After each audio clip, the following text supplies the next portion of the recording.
Assalamualaikum, saya Cikgu Wan Hanim. Untuk topik terakhir dalam bab 2 iaitu kepentingan persekitaran yang tidak tercemar untuk kemandirian tumbuhan. Tumbuhan memerlukan persekitaran yang sesuai untuk hidup dan membiak.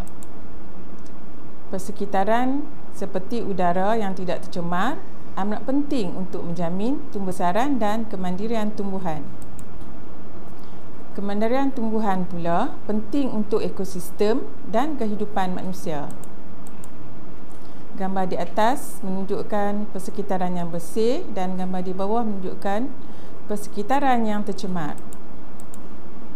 Komponen persekitaran yang bersih: udara yang bersih bebas daripada jerebu, debu, habuk, asap dan gas toksik.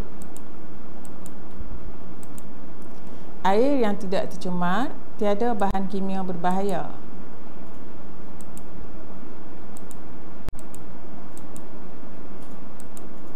Tanah yang subur dan bebas pencemaran. Cahaya matahari yang mencukupi. Kesan jerebu, debu dan habuk terhadap kemandirian tumbuhan. Mengurangkan cahaya matahari kepada tumbuhan dan mengurangkan kadar fotosintesis. Jerebu, debu dan habuk yang terenak pada liang stoma juga menghalang pertukaran gas antara tumbuhan dan persekitaran. Kesan gas berasid dalam udara terhadap kemandirian tumbuhan.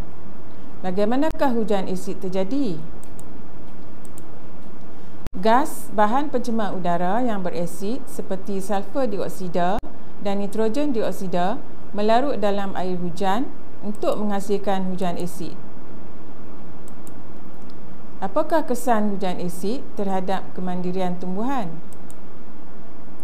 Hujan asid membunuh sel tumbuhan dan menyebabkan tanah berasid serta kurang subur. Tumbuhan tidak dapat hidup dalam tanah yang berasid. Hal ini mengurangkan hasil pengeluaran pertanian dan menyebabkan masalah kekurangan sumber makanan. Langkah pencegahan pencemaran terhadap tumbuhan dalam konteks tempatan dan global. Antara langkah-langkahnya adalah mengharamkan pembakaran terbuka di Indonesia dan Malaysia, menghadkan bilangan kenderaan bermotor yang bergerak ke dalam bandar Beijing, China, menggalakkan penggunaan tenaga alternatif seperti tenaga suria.